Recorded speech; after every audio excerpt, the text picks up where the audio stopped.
qalbi jabay, naf la dhaawacay, qof la qiyaamay iyo qof dhan oo noloshiisa qof kale halis u geliyey waa xaaladaha jacaylka orod oo la hadal barnaamijka qiso oo la wadaag qisadaada jacaylka dibna hadalka boobiyo dalqadan qalbiga jirin rigtee noloshii aan tiray dareen laba kacleeyo dib ugu caashaqa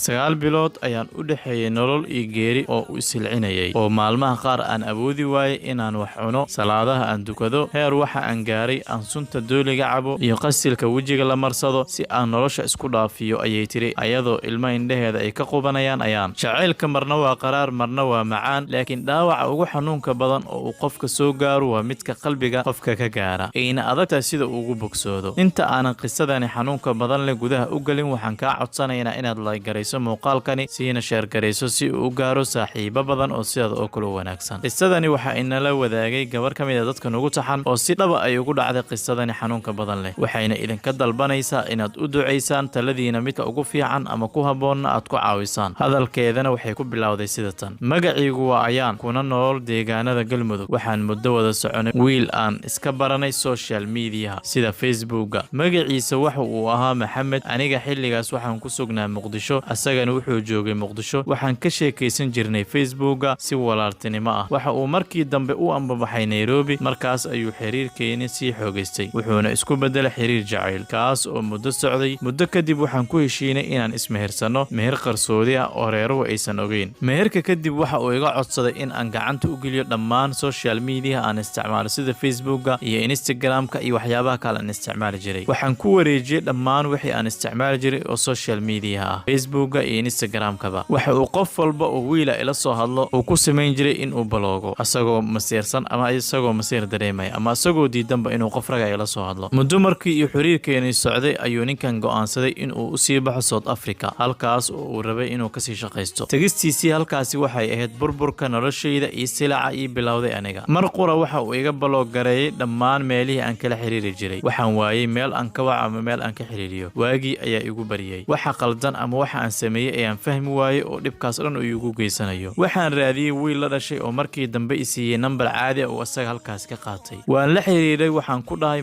sababta aad ii baloog gareysay meel walba ay gaaga baloog gareysay maxay tahay wuxuu igu jawaabay aniga Soomaaliya ma joogo waqtigii Soomaaliya aan joogay lama joogo xiriirkeena halkaas ku ekaado ee faraha iga qaad aniga waagi ayaa ii bariyay waxaana ii bilaabatay nolol mugdi ah sababtoo ah qofkii aan noloshayda ku aaminay oo aan isdhahay marnaba kaama tagayo heer aan gaarnay waliba inaan ismehersano ayaa sidaas fudud ku gali doona waan la hadlay waxaana ka baryay in uu baloogyada iga qaado wax walbana aan xalin doono hadduu dhibaato iga tirsanayo wuxuu igu yiri waxba kaama tirsanayo laakiin mar rabo inaan kula hadlo waxaan ka codsaday in uu iga qaado marka hore aan wada hadalno balooggii ayuu iga wada qaaday waan wada hadalnay markii aan wada hadalnay ayuu igu yiri aniga mar rabo inuu xiriirkeena sii socdo xiriirkeena inuu sii socdo diyaar u mihi waxaan u baahanay inuu xiriirkeena bartaas ku ekaado way ii cuntum weysa aniga qof wax jecel ayaan ahaa waxaan u aaminay si aan qof loo aaminay waliba waxaan galay xaalad aanan caadi ahayn reerkii ayaa aad ii la yaabay xaaladda aan ku suganahay sidoo xaalkaas sidaas u ahaadaba ayaa maalin waxa wacay walaalkayga oo ku dhahay miyaadan ahayn qof islaam ah maxaad gabadha sidan u galaysaa markaas ayuu ugu jawaabay aniga Soomaaliya waan ka tagay mana laga yaabo inaan ku soo noqdo marka waxba yeesan darteeda isku rafaadin haska ka ilowdo markaas ayuu ku yiri walaalkayga dhibaato ma lahan wax walba inaad idinku isku fahantaan ayaa ka horeyso bal iswareysta xaaladiina kadib go'aan isla gaara kadib ayaan mar kale dib ugu noqday wuxuuna igu yiri aniga haddii aad rabto in xiriirkeenu sii wada socdo waxaad ku noolaan doontaa nolol ciriiriya haddii aad u baahan tahay inaad nolol ciriiriya ku noolaatana diyaar ayaan ku ahay haddii aan maqlayo codkaaga haddii aan ogaanayo xaaladaada wax walba oo aad adiga ii garato diyaar ayaan u ahay waxaan diyaar u ahay inaan waqti alla waqtiga isugu ay tiraadid aan ku sugo waan ogahay Soomaaliya ma joogtid laakiin waxaan diyaar u ahay waqti alla waqtiga aad rabtid inaan ku sugo waxaa dhici jirta mararka qaar inuu khalad iga galo marka uu khalad iga galo waan ooyin jiray wuxuu igu dhihi jiray haddii aad oyso waan ku balogaraynaya ma ooyin kartid heer waxaan gaaray markii aan ooyi damco ama markaan ooyi damco inaan dhaho waxaan u baahanahay suuli ayaan aadaya si aan u soo nafiso aan ugu soo ilmayo halkaas markaan u soo noqdo ayuu dhihi jiray maxaad soo qabanaysay ma soo ooynaysay waxaan dhihi jiray maya soo ma ooyin masquul ayaan jiray xaaladii way igu sii xumaatay mar walba aan waca telefoon igama qabanayo mar telefoonkiisa ayuu dansanaya heer waxa aan gaaray hooyadiisa aan waco waxaan ku dhahay hooyo wiilkaagii ayaan muddo isla soconay xiriirkeenana waxbaad ka ogeyd marka dhibaato dhibaatadaas ayaana dhex taalla. Waxay igu tiri hooyadiisa nambarkayga ii nabadgeli, marka horeba idinkaa iswadwatay, meesha aad rabtiin ku dhaca. Xaalka ayaa igu sii xumaaday, waalidiinteedii way ila yaabeen, waxaan sameeyey ayaan garan waayey, nolosha ayaa ciriiri igu noqotay, heer aan qasil wejiga la marsado cabo ayaan gaaray, oo ay dad igu dhaheen haddii aad cabto waad iloobaysaa. laakiin markii aan cabay kadib waxba iskakayma bedelin noloshayda, sidii ayaan weli usii jeclaa. waxaas oo xumaana iyo dhibkaas uu ii geysanayana waxaan kasii qaadayay jacaylmada igula yaabka badneed ayay ahayd. heer waxa aan gaaray dadka ay dhaheen waad waalan tahay adiga, aaway damiirkaagii, aaway dadnimadaadii, laakiin qalbi wax jecel waxaasoo idilma arko. wallaahi maalinna kuma fikirin maxamed ayaa sidaas fudud kaaga tegaya. waxaan gaaray heer aan dhiigayga qubo, aan magaciisa ku qoro meel, kadibna aan u diro si aan asaga ugu soo jiito. laakiin wuxuu jawaab igaga dhigay asagoo igu jeesjeesaya weliba, heer ma waxaad maraysaa inaad dhiigaaga meelaha ku daadiso idabdaradaada. waxaan ahaa aniga qofkii allah ka baryi jiray inuu nafta hal mar dhaafiyo si aan nolosha ciriiriga ah aan ugu baxo. waxaan cabay sunta dooliga si aan isku dilo, halis ayaan geliyey nafsadeyda, laakiin waqtigeyga ayaa wax ka dhinnaa. reerka intay iga yaabeen ayaa qur-aan la isaaray, qof waliba oo xaggayga kala hadlana yarka wuu baloogi jiray. markii dambe waxaa laga dalbaday madaxaygii ama inuu ifuro, maadaama ay noloshayda u dhexayso geeri iyo nolol, wuuna ifuray. mar labaad ayaa qur-aan la isaaray, xoogaan waa roonaaday, sidii waa ka fiicnaaday. qalbigayga waxaa ku yaala boogo iyo xanuuno aan noloshayda marnaba ka go'aynin, ayay tiri iyadoo ilmaynaysa ayaan. waxaan ka codsanayaa qof walba oo nasiib u yeesha qisadeyda